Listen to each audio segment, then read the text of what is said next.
శ్రీ కోయ ఎల్లమ్మ తల్లి జ్యోతిషాలయం. ప్రేమ, ఉద్యోగం, ధనం నిలకడలేకపోవడం, భార్యాభర్తల గొడవలు, ఆస్తి తగాదాలు, స్త్రీ పురుషులకు ఎటువంటి గుప్త సమస్యలకైనా రోజుల్లోనే పరిష్కారం చూపబడును. గురూజీ భవానీరాజు. Phone number 8919346347. ఈ రోజున భారీ మోసానికి గురి అవుతారు. తస్మాత్ జాగ్రత్త. ఏమిటి ఆ మోసం? ఏం జరగబోతుంది? తులారాశి జాతకుల జీవితంలో ఎటువంటి మార్పులు కలగబోతున్నాయి తదితర అన్ని వివరాలు వీడియోలో చూసి తెలుసుకుందాము.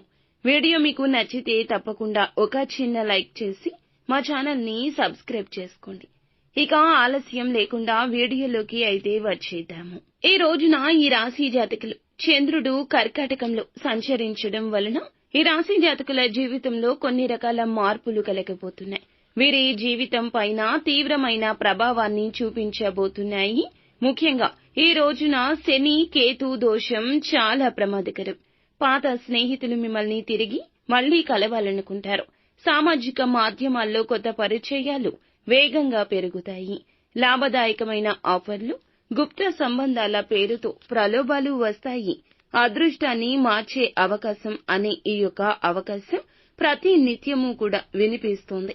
కానీ శత్రువులు దగ్గర ఉన్నారంటూ గ్రహించలేకపోతారు.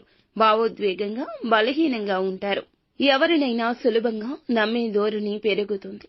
స్నేహితుల భారపు మాటలు ఈ రోజున నిజమని భావించి కొంత అనాసక్తి వస్తుంది. కొందరు పెద్ద మనుషుల్ని నమ్మి మోసానికి గురి అవుతారు. ఇది ఏ మాత్రము కూడా సాధారణ పరిస్థితి కానే కాదు. ఒక మోసపూరిత యంత్రాంగం మీ మీద నమ్మకాన్ని పెంచి ఆ పైన దోచుకునే యత్నం చేస్తుంది.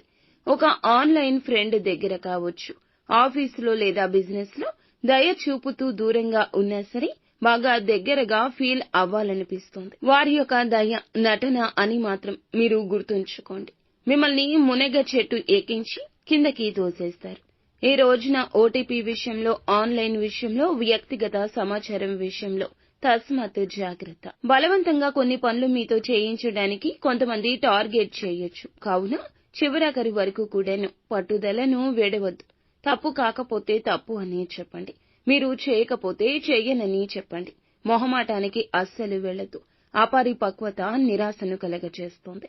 ముచ్చటగా ఈ రోజు కొంతమంది మాట్లాడినా వాళ్ళని చూస్తే నిజం అనిపించదు. అటువంటి వారికి దూరంగా, వారి మాటలకు దూరంగా, వారు చెప్పే మాటలు, నిర్ణయాలు కూడాను చాలా జాగ్రత్తగా ఉంటూ ఒంటరిగా ఉండండి. ఇక ఈ రోజున మీకు కాస్తంత మానసిక ఆందోళన కొన్ని విషయాల్లో కలగొచ్చు. అటువంటి విషయాల్లో మీరు నిర్ణయాలు తీసుకోకుండా భగవంతునిపై భారం వేయండి.